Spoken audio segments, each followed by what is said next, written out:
This week, I'm very excited to finally cover alternative accommodations, glamping, boutique outdoor stays, the experimental side of hospitality that really exploded during COVID. And this week, I found the perfect guest to do that, Ben Wolff. He's a serial entrepreneur and the founder of luxury glamping brands such as Awasi and Onera. He also has a video marketing agency that generates millions of views every year. And actually, that's how I found him. I actually was scrolling on Instagram and stopped to view some of Ben's content. So check him out if you are on Instagram. But I think this week's episode really dives into an area that a lot of traditional hoteliers are interested in, but don't really know a lot about. So with that, let's get into the conversation. Well, welcome back to another episode of Not Done. I'm Sloan Dean, and today I've got Ben Wolff, who is co-founder and CEO of, how do you pronounce that, Ben? Awasi. Awasi. Mhm. You know, it's part of the habit of being from the South. I can't even pronounce my own name. But a hospitality growth agency managing over 65 million in portfolio, landscape resorts, boutique hotels, and luxury retreats. I actually was looking at your site, and you've got some phenomenal hotels. He also co-founded Onera, that you've probably heard of, which is an upscale landscape hotel brand company in Texas Hill Country. And he exited that in 2022 with the first public REIT exit of a glamping resort, selling to Summit Properties. Ben, it's great to have you on. You know, you really are a man of many trades. You spent some time at Deloitte McKinsey.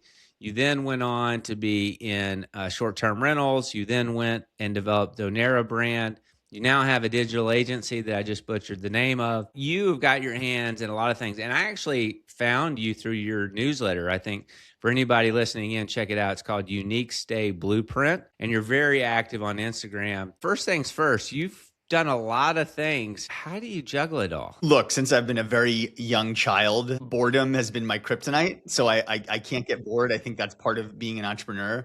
It's just this sort of, I don't know, insatiable like urgency and pushing things forward and being productive and seeing things come to fruition that can sometimes be almost like addictive to me.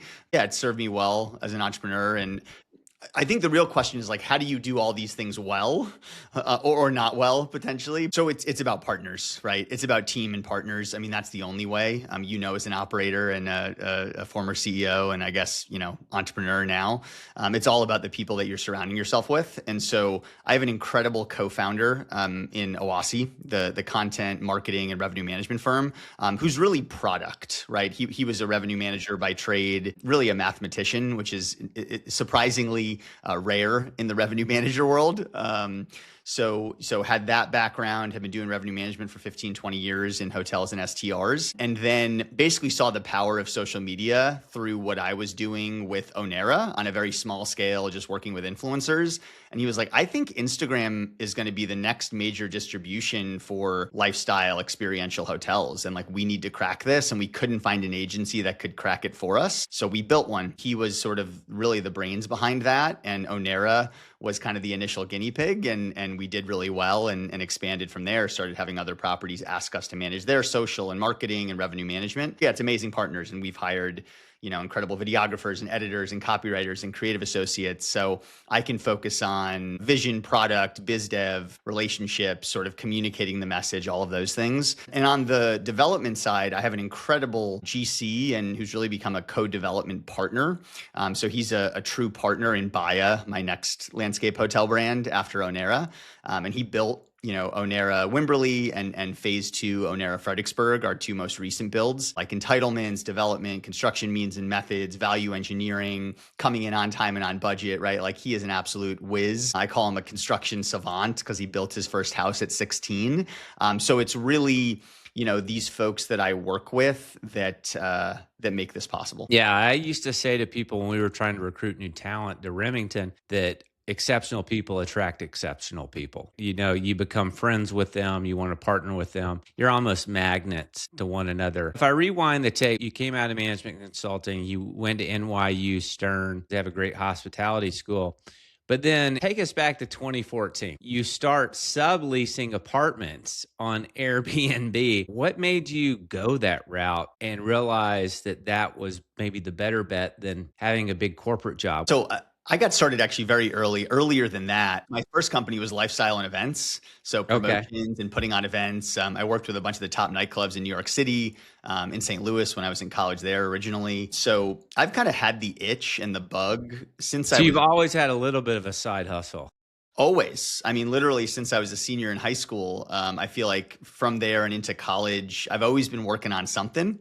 And I've always kind of had that entrepreneurial itch. And I've fallen on my butt a few times, right? As most of us do, or just, the business, the startup didn't go anywhere. I mean, that's happened a number of times and you learn a lot from that. And I have a strong belief that like, if you do have that entrepreneurial blood in you, you just have to kind of keep trying and iterating until you find the thing that works. It's very unlikely it's going to be the first. And pretty much every entrepreneur you hear from and talk to will say something similar. And that's certainly been my case as well. I was actually working for another Airbnb management company, and that's kind of what turned me on to the Airbnb craze and wave. At this time, I'd lost track a bit of the prize. I was having a little bit too much fun. I ended up getting sober, and I actually got fired from that job. And that is when I really started my own Airbnb hustle in earnest. It was to kind of help get back on track. So I had that as a side hustle. I also had a software sales job, so I was working a lot at this time. It was 2 years into that software sales job, and I had started building up this Airbnb lease arbitrage portfolio. The writing was on the wall that I was making more money in short-term rentals doing less work than I was at my software sales job. So it was like the calculus was pretty easy to say, let's go in on this full time. I also had a bunch of people, friends of mine that wanted to get into the Airbnb sort of game at this time. I knew I had 3-4 management clients out the gate that the management fees would cover my salary to leave my job. So yeah, I went all in, and when I did, things grew like crazy. So we went from 8 units under management that were all pretty much our own leases to 200 under management across the country in about 18 months. And COVID derailed that massively. But the one thing I say to folks that are kind of afraid to leave their job or have let's say the golden handcuffs or whatever stage they're at in their W-2 journey. For me, the question that removed a lot of fear and allowed me to leave was multiple times. Like I left McKinsey, I left this software sales job. It was always the question of like, what is the worst that will happen? So the worst that will happen if I play the tape forward, I fall flat on my butt and I have to go get a job again, right? And now I have all this experience. I've learned a bunch. I've got a pretty good track record of school and past jobs. And, I did work at McKinsey. Like I have a decent resume. So I know I could go get a job if I had to. So if the worst case scenario is I'm back to kind of getting a job and maybe like some lateral movement, maybe even a better job than I have now to go try this thing for a year or two, or 5 as it may be, then it's not actually as big of a risk as you make it up to be in your head. And I think that there's a lot of fear when there's unknown and you don't sort of play that tape forward of like, what's the worst that could happen? Yeah. No, I think taking that worst outcome and working back from it is a powerful way to bring down the anxiety of doing something new. I think that's well founded, well said. Said people want frictionless luxury stays in nature, something beyond mid-tier glamping. How did that insight, I think I quoted you there, become Onera? Where did the vision for Onera come from? I had a friction-filled RV trip experience with my wife right before founding Onera. So we did RV life for like 6 weeks. Where for our honeymoon, we traveled all around the Southwest. And I don't know if you've ever done RV life, but it's fun. I haven't. I've wanted to, but I haven't. You get to stay in these like amazing, we stayed in what's called BLM land, which is free camp land where you can sort of just park your RV and boondock close to the national parks. And these places feel like you're waking up in the park, like with the mesas and the sunrise coming over the mesa and like the hoodoos at Bryce, you can kind of see from some of this land. So it's pretty spectacular. But anyone that's done RV life knows that you're basically driving a car, pulling a house through an earthquake at all times. So like things will go wrong. It's just a matter of when. And so, we're calling mobile the septic mechanics. tank is going to back up and all of a sudden it's going to smell not so great or something else. Yeah, or in our case, like the DPF filter, which I don't know that much about cars and RVs, and it's effectively the diesel filter, right? And that stopped working effectively. So we had a Mercedes chassis, which was very nice. Like it was a nice, vehicle to drive. But when that DPF filter stops working, it goes into this mode where you can't drive more than 15 miles an hour. And so we can't drive more than 15 miles an hour. It's trying to protect the engine. And we got to get from Mesa Verde, southwestern Colorado, to Albuquerque, which is the nearest Mercedes dealership, because no normal auto body shop will work on a Mercedes. Which in hindsight, I'm like, if I ever do this again, I want a Ford, because I know that everybody will work on it wherever I go. So anyways, a lot of friction, like I said, pulling you out of the experience, like all this like stuff you have to deal with that pulls you out of that connecting with nature, connecting with your loved one. And so that led me to this idea of like, how do we create all the comforts of home and still allow you to connect with nature and slow down and reconnect with each other and yourself? And to me, that was like, upscale luxury showcasing the natural landscape, but like with a hot tub and a kitchenette and a, nice bathroom on the interior, not an outhouse, right? So yeah, that's kind of what led to it. And it really felt like there was a gap in the market too, right? You have like Post Ranch Inn and Amangiri at like the ultimate luxury end of landscape hotel and showcasing nature. And Right. then you have like Under Canvas and Auto Camp, which Auto I know, camp. I know they get rates that are sort of maybe in that like upscale realm at certain Right. points of the year. But like really it's 180 square foot, Airstream, like it's small, it's pretty utilitarian. To me, it's more mid-scale in terms of the product offering. And there's nothing in the middle, right? There's nothing between that $500 and Right. $2,000 a night stay. And so, we saw it as a big opportunity for Onera to play in. You call it a landscape hotel. Maybe for our listeners, you could explain what you mean by that, because I think a lot of folks hear the term glamping, and then folks are very familiar with your traditional boutique lifestyle hotel, but you call this kind of landscape hotel. That is a key differentiation there. Maybe provide a little more color. So we think about a landscape hotel as a hospitality offering where the hotel is really built into the landscape, showcases the landscape, maybe even sublimates nature is another word I like to use. So a couple examples of that. Our Wimberley property, we put green roofs on the top of half the units, so it would kind of blend into the hillside and almost feel more a part of nature. One of our tree houses at Onera Fredericksburg is sort of a modern take on a butterfly. It's called Monarch. So that's sort of the differentiation between just like outdoor hospitality, which could be a big box hotel with, some sort of like outdoorsy feeling interior and close to a mountain, versus a landscape hotel that's really more kind of built into and sublimates the land and the nature and the landscape. And then on the glamping side of things, that's your Under Canvas, your Auto Camp, a bunch of boutique operators out there as well. So, things like tents, Airstreams. It's a step above roughing it, but it's nowhere near in my mind, like the level that Onera is. Yeah, that's kind of how I see the distinction. So you develop Onera. You then Summit Properties buys Onera in 2022. How did that deal come together? I'm curious. That's actually how I first heard about you. Was John Stanner and I know each other, and I think they had just announced the transaction. I saw him at a conference and asked about it. Yeah, I mean, we were talking to Summit like when we opened. It took a year for the deal to get done. We opened Okay. fall of 21 and the deal got done fall of 22. They had a mandate from their board to get into alternative accommodations, and they were looking at vacation rentals. They were looking at, sort of like golf vacation rental communities. They were looking at a whole bunch of different stuff, and they were interested in outdoor, interested in glamping. And I think that like our numbers, what we were doing in terms of ADR and occupancy, right when we opened, end of 21 and then into 22, the margins and staff light model that we were running pretty effectively, all that was quite attractive to them. And I think also location, right? They're based in Bee Cave. And Right. Hill Country is not too far away. It was kind of in their backyards. They knew the market. They knew Fredericksburg was very undersupplied, right? Of certainly upscale and luxury hotel inventory. I mean, you had people like John staying at the roadside motel. So yeah, that's kind of what led to it. And I think the Fredericksburg property was originally, was it 8 units? Is that right? It was 8. They part of the deal was like they knew there was expansion potential. Like I don't think they Right. would have been interested at 8 units, right? So Right. I had locked up the property next door, and there's a whole fun story around that to expand Onera Fredericksburg, which we just completed last summer. And we had Onera Wimberley, the second location. I already had the dirt locked up, and we were in planning, and they were going to act as a financing mezz partner with option to buy that property. And then they would expand Onera Fredericksburg with us as a JV partner, which is what we did. And even out the gate, we went from 8 to 12 units by adding some smaller container home style units, like pretty low cost per key.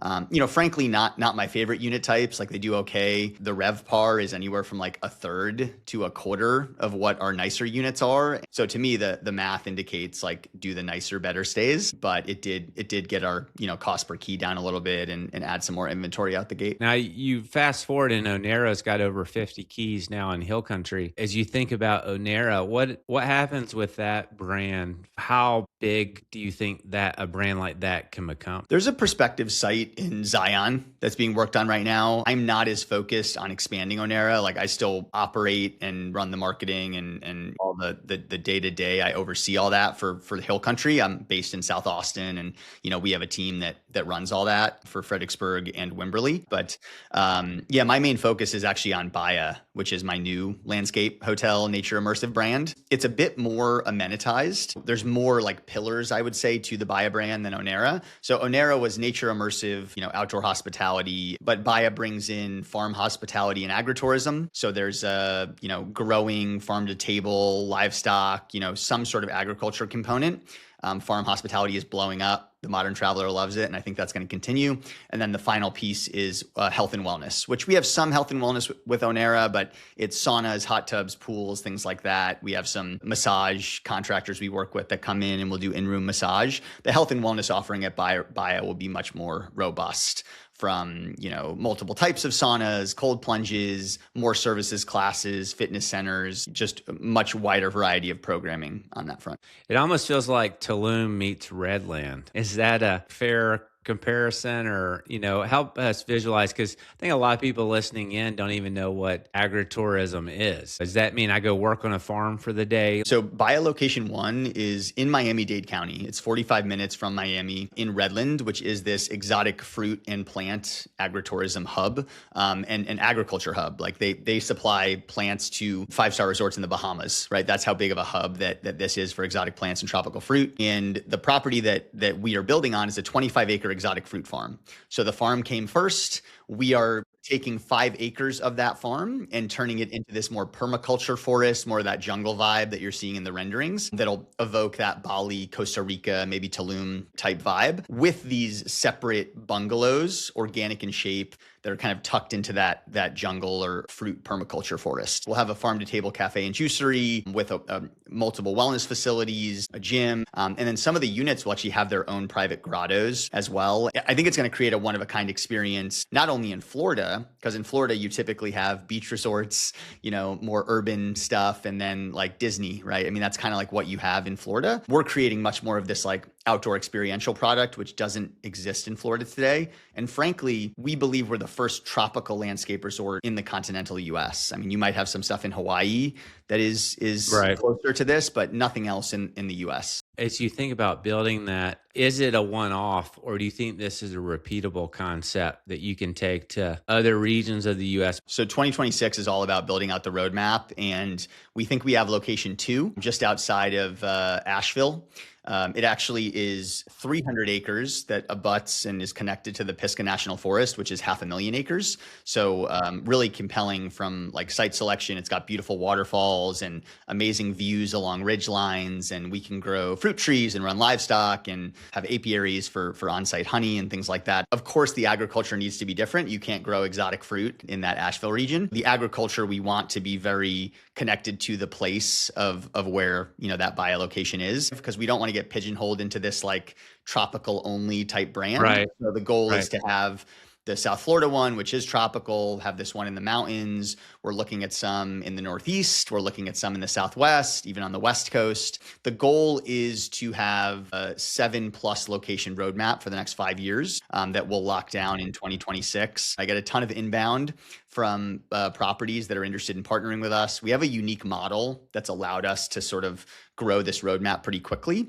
And that's actually doing 99-year land leases instead of owning the dirt, which is what we did with Onera. And I kind of fell into this strategy because this first location that we're doing in South Florida, the farmer didn't want to sell. So we had to figure out another way that we could work with them. And I talked to a bunch of lenders. I talked to institutional hotel people and basically found out that 99-year lease is the gold standard, and we can get traditional construction financing. We can sell at a cap rate.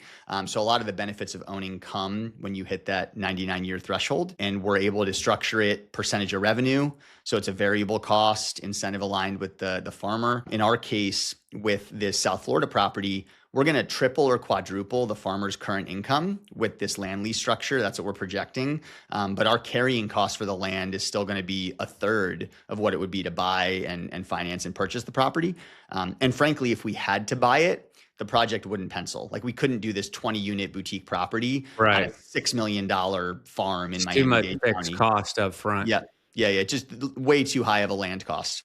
Yeah, no, I mean, that makes sense. I mean, that's a unique commercial way to enter because you're right. That's going to bring down the barrier to entry to a lot of this iconic land that if it were just a fee simple deal, it would be a high barrier. What is maybe we drill down. I'm curious to learn more about the wellness component. Farm hospitality and agritourism and health and wellness are very intimately connected, actually. There's tons of examples of this, right? In the US, you have Blackberry Farm and South Hall. In Costa Rica, you have Nyara Springs, which is on a cocoa farm. In South Africa, you have Babylon Storen, which is one of the most iconic farm hotels, maybe the best in the world. They all have different terminology for it, but like for the spa, they call it like seed to skin, right? There's farm to table for the restaurant. There's this level of like food and what you're consuming, like the transparency of food and anything else you're consuming on site that I think is very attractive to the modern traveler and modern consumer.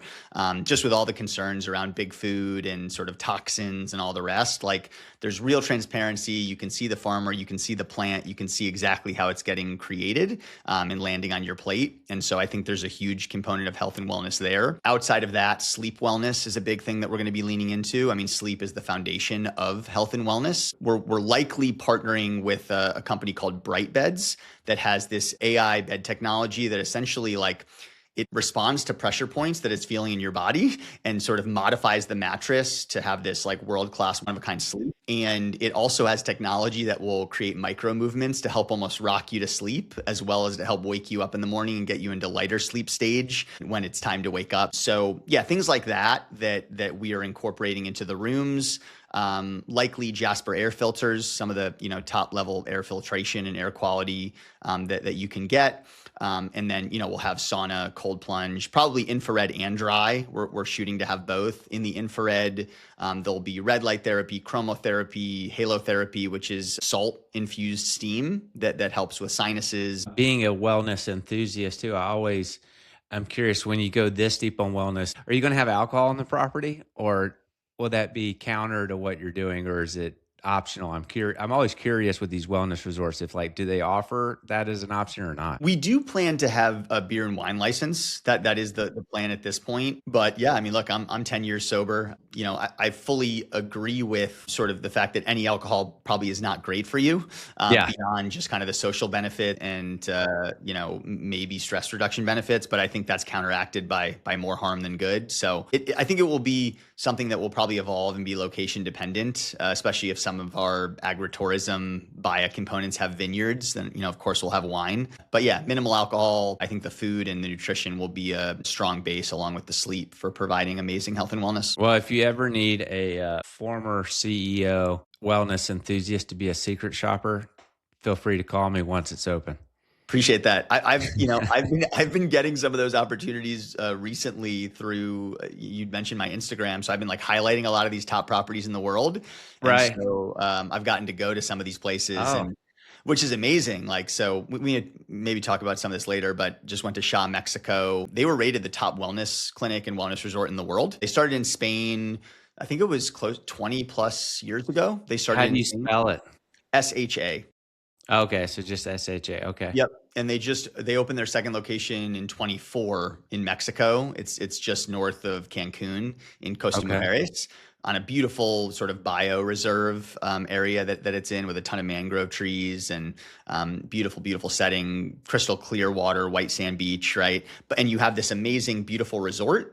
The resort and the beach, it's almost secondary, even though it's done at this amazing level, because they have 100,000 square feet of wellness facilities, right? And treatment rooms and doctors and preventative medicine and more like spiritual side of kind of healing type medicine and very cool. Fitness. And then recently Canyon Ranch asked to do a collab. So makes sense. Yep. But I will definitely let you know when soft opening is upon us for BIA. Absolutely. I want to come back to, so outdoor hospitality. really had its moment in COVID, right? You had this explosion that happened and call it in some in 2020, but 2021, 2022. How do you see that shifting as we're now out of COVID? What, geez, coming up on 6 years or right at 6 years of when COVID happened. How are you seeing the customer now as they evolve in their preferences? The best products win.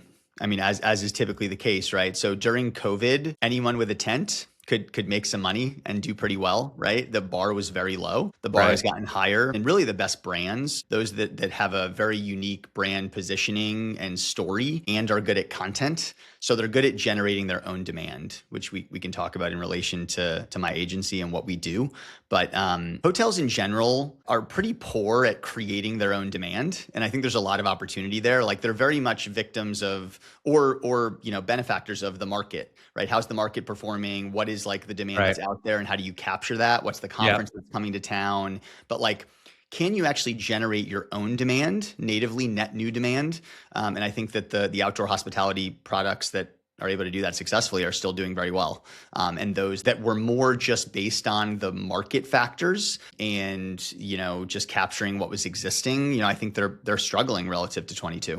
You almost have a natural commoditization that happens of any brand once you get to scale, right? If you look at like Auto Camp, Under Canvas, Getaway, even Marriott and Hilton moving, Marriott's now got the cabin experience. But if you want to grow something to 4, 5, 600 units, or sites, not even units, sites, you do naturally have a reversion to the norm. It's easy to have tight controls and a unique with 4, 5, 6 locations. But I think that's, it's these large brand companies, Marriott and Hilton being the most successful, they want to grow to hundreds, maybe thousands of sites. And I think it's harder to be unique. Like they're as they get bigger, they almost revert to the norm. Yeah, 100%. Look, I don't think it's impossible to scale something that has strong brand story and narrative. I think some of the leading independents out there. I mean, I just did a spot on Banyan Tree. They have 100 properties, and I think Right. Banyan Tree is very unique, experiential, has a story. I think the bigger issue is that in the hospitality world, the DNA of these big brands is standards and conformity, and right, like that is the DNA, and reliability, right? So on the positive end, it's reliability. To expect from a service standpoint where the outlet is to what kind of FF&E you're going to have in your room, like. That was seen as a benefit for a long time. And I think the modern consumer wants unique, wants differentiated. And that's obviously one of the big reasons for like soft brands coming out and these sort of like independent feeling, but still connected to the big brands and big chains. And it probably was a good way for them to kind of capitalize on these independent trends a bit and sort of, pull in folks from their ecosystem that want this product to be able to use their points and loyalty accumulation and all the rest. But I do think that it becomes a watered down product because you're still subject to those standards and conformity and all the rest. So it's a delicate balance. It's going to be interesting to see where it goes. But I don't think it's impossible. But it's very challenging when your DNA is about standardization and conformity. That's well said. You talk a lot about the modern traveler. Who is that customer and what do they want that traditional hotels aren't delivering? They want the story to come back and tell around to the dinner table that was one of a kind from their experience. Maybe they're the trendsetter, somebody that likes to be the person that's looked to in their friend group for what is the cool, place to stay or new destination to go to. That's the kind of traveler that is dictating trends, and they're a tastemaker that is sort of evolving what's cool and what people are willing to pay more for. And that is the consumer that we're trying to create product for with Baya, with Onera. And that's the consumer that we're trying to connect with from a content and marketing perspective for our clients. And we only work with clients that we think their product caters to the modern traveler. And then it's our job at Owasi to create content, video storytelling to connect then with the modern traveler. We definitely have a bit of a K-shaped economy now in the United States. That's why you have like luxury travel is doing so exceptionally better than mid-scale. Do you see some of this kind of landscape hotel product being applicable to non-upper upscale and luxury guests at some point? Or is the investment required to do it well just commands a higher rate? And so it's going to only cater to, the upper echelon of travelers. Yep. No, 100%. And The one nuance I will say, like at Onera, our ADR is around 500. A Wimberley is like 450. So it's not an Amman. It's not $2,000-$3,000 a night, right? So like I think a lot of our client base would be considered middle income. There's Yeah. certainly a lot of it that's like wealthy and sort of upper income.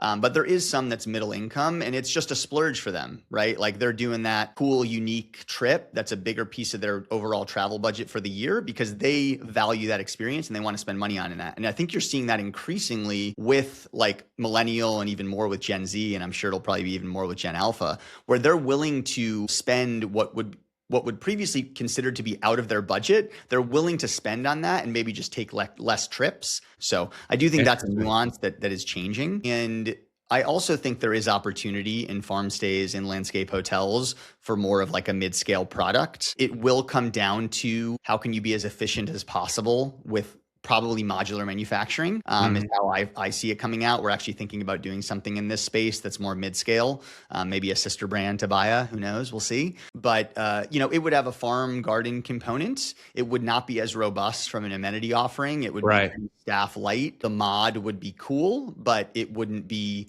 over the top, right, in terms of cost or aesthetics. And you're really banking on the landscape, the aesthetic beauty of the property, the farm, the garden, and then the units are cool, but they're not, 500K a key kind of thing. So I do think there's an opportunity for that. And I do think the mid-scale modern traveler wants that. And there aren't really options for it today. Yeah, typically, as you know, innovation happens in luxury first because they can afford to be innovative Right. and sort of take these big swings.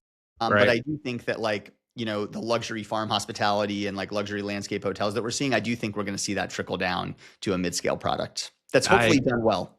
I agree. And I Yeah. agree that I think it'll also have a component of modular construction to bring the per unit economics down. I'm curious, a brand that you're not involved with, is there a hotel brand that you get inspiration from? Well, Shaw was certainly one of them. I was so impressed when I went to Shaw, Mexico. And what impressed me the most was that it felt like an entirely new way to experience health and wellness. Like I'd much prefer that than going to the doctor. And I saw multiple doctors that I learned so much more from than I have from my doctors in the US in the last 10 years. Interesting. Is it like stem cell type? They have stem cell and Interesting. exosome because it's Mexico, right? That's pretty Right, mature right. there. My main doctor was a gut and sleep specialist, which are my main two focused areas. Like my gut is my biggest sort of issue health wise, has been for a long time. And microbiome is kind of connected to everything in terms of your health. Very interesting. So they paired me with literally a specialist for gut and sleep, which was amazing. That does And sound amazing. Sounds like I need to go visit. yeah, and so, but there's this clinical piece, there's this health and wellness piece that you feel like you're learning more than you have from your own doctors and doing more for yourself than you have in a decade or more. I But love that. then the hospitality was top notch. The architecture blew me away. Cantilevers, biophilic design, like the building is shaped like human DNA and you're right on the beach. So it like all of these things were done exceptionally well. Like I would have thought, okay, clinical health and wellness, that's going to be off the charts and everything else is going to be solid. Everything was amazing. And so that was inspirational to me. Even the food. You have a nutritionist you work with that customizes your meals based on your biology and your needs. It's heavily plant-based. There is fish, but no red meat, things like that. And it was still delicious, like felt like completely like fine dining, right? And I would say Banyan Tree, I mentioned them before, like I'm learning more and more about Banyan Tree and like what they do from a regenerative and sustainability standpoint. Like they have the only marine lab that's part of a hotel resort in the Maldives where they use electrical stimulation to help regrow coral. Like doing that kind of stuff is just wild. Well, I'd be remiss if I didn't at least talk about your agency. You obviously have been a developer, general partner on deals, but you now also do a lot of marketing for various, Onera as a client. I think you do business with other folks too. In a world where I think we sometimes forget that the customer acquisition cost of a hotel can be 30 to 40% of the revenues, right? I mean, in some cases, you may be paying franchise fees and then paying OTA commissions. It's like multiple tolls that you're going through. And everybody wants to drive more direct business.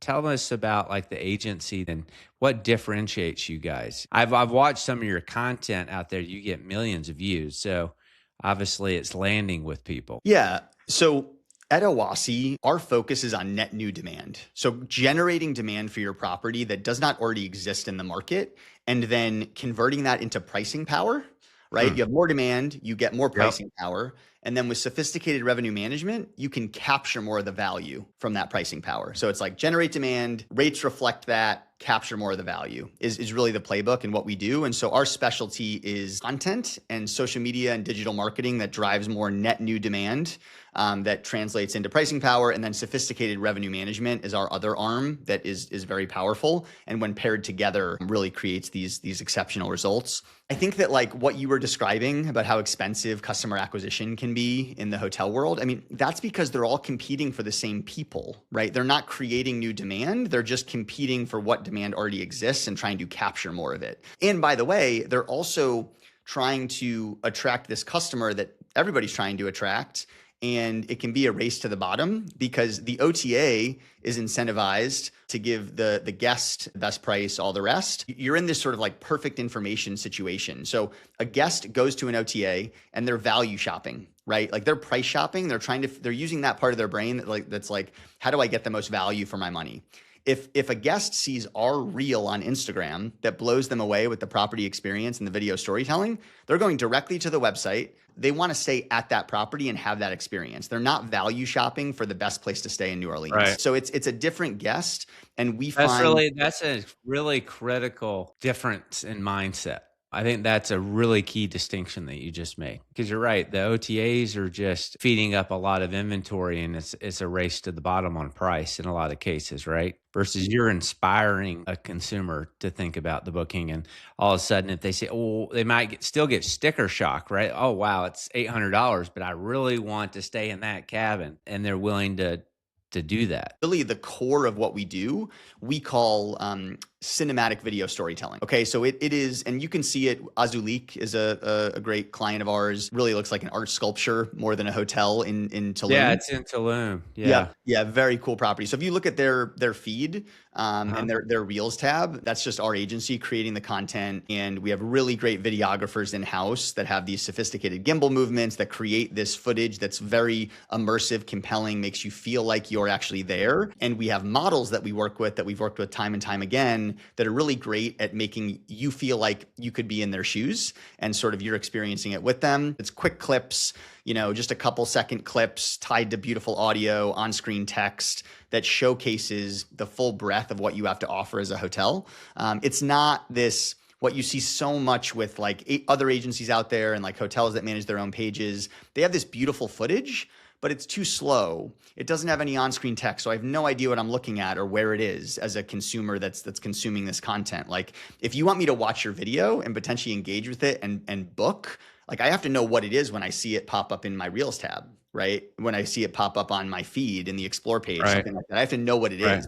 It can't just be like horses in the ocean, which is beautiful, but I don't know where that is, right? Right. So Totally. there's a lot of these things we can do that they sort of key into the right target audience and increase retention and all the metrics that we need to go viral. Very cool. Well, check them out. It's Oasi. It's OASI.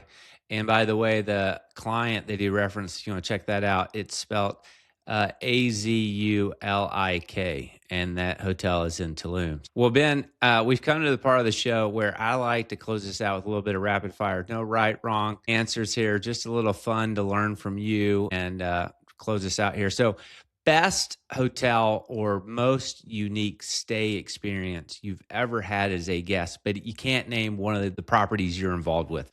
Totally. Yeah. So I'm going to say Shaw, Mexico. Like I went down there. I mean, they gave me a complimentary stay, but like they're not paying us, right? They're not a client right now. It was just such a world-class experience on every dimension. I sort of mentioned this, like not only the health and wellness, but also the hospitality, the culinary, with nutrition, the architecture, the beach site that it was on, like all of it was just top notch. It really inspired me, hey, we can do everything well. Best career advice you've ever gotten?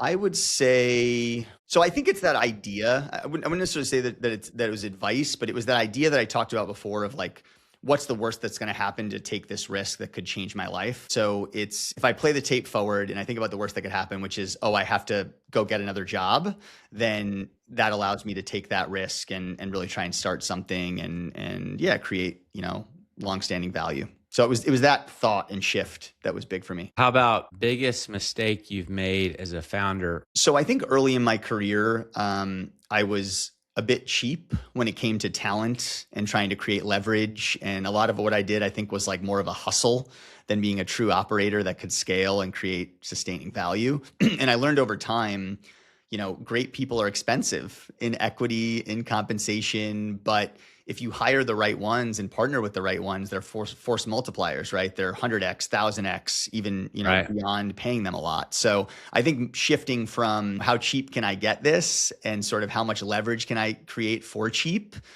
to how do I partner and work with people that can like stand up entire new verticals for our business was a monumental shift that has been incredible for what I've been able to do with them. What's your favorite brand not in hospitality? Favorite brand not in hospitality. Historically, I've been kind of an Apple junkie. I mean, I kind of have Apple products all across the board. So that's probably up there for me. I am loving Aura. So I recently got Aura Ring probably 6 months ago, and I do love like the simplicity of the UI, the sort of gamification of health and wellness. So yeah, I'll drop those two. If you weren't in the business of hospitality, what would you be doing? Another good question. Man, I really don't know the answer to that. I'm continuously like more and more gravitated to this health and wellness world. So I think I'd probably be doing something in that sphere, whether it was like a direct to consumer product in the health and wellness space, or, maybe a farm to table type direct to consumer product. So something along those lines, maybe a healthy energy drink, something direct to consumer that was in the health and wellness and performance space. What is your favorite LLM to use? So it has been historically ChatGPT, which I still really like for brainstorming. I have like a project called Peak Performance that I feed in all my data. I really like it for that stuff. Increasingly, I like Claude though. So I'm using Claude a lot more, certainly for writing, for content, for, scripting, Instagram videos, for all that sort of stuff, and starting to dabble with Claude Cowork and kind of seeing what me and my team can automate and turn into an agentic workflow. Very cool. Well, Ben, I love your content. I'm a fan. Thank you for being on today. So, Ben Wolff, what are you not done with? I feel like I'm just getting started, Sloan. So there's so many Well, things. we're young men here, Ben. 100%, 100%. So yeah, what am I not done with? Look, we're just at the very beginning of Baya, my next brand. So very far from done there. Expect to be a 7 to 10 location brand in the next 5 to 7 years. So that's a big one. We're in the super early innings of hotels really like leaning into and understanding content marketing and true like video storytelling. So I think there's so much room for our agency to grow, and just like there to be this shift in the hotel world, which I hope I can help lead, of generating your own demand, not just, being at the whim of what the market is doing. Because I feel like so often all, GMs and management companies, like all they feel like they can really control is maybe the cost side and maybe the sales side, right? Like those are the two things they can control, but I'm really learning to generate and create your own demand. I want to, and we actually have a course and community coming out, not just like services with our firm, but actually the ability for operators, directors of marketing, people at these brands to learn our demand generation system. So we're going to be releasing that in probably the next 90 days with the first cohort. So that'll be, hey, you don't necessarily want to pay us, our high agency fees to drive all the value for you. We can teach you how to build this system and architecture to generate your own net new demand. Well, send me that link. I may be one of your first students. Amazing. I love that idea. You fish for a person, but teach them to fish and they can fish for life. I like that. 100%. Happy All to right. do it. Thanks for We'll being here, Ben. Thanks, Sloan.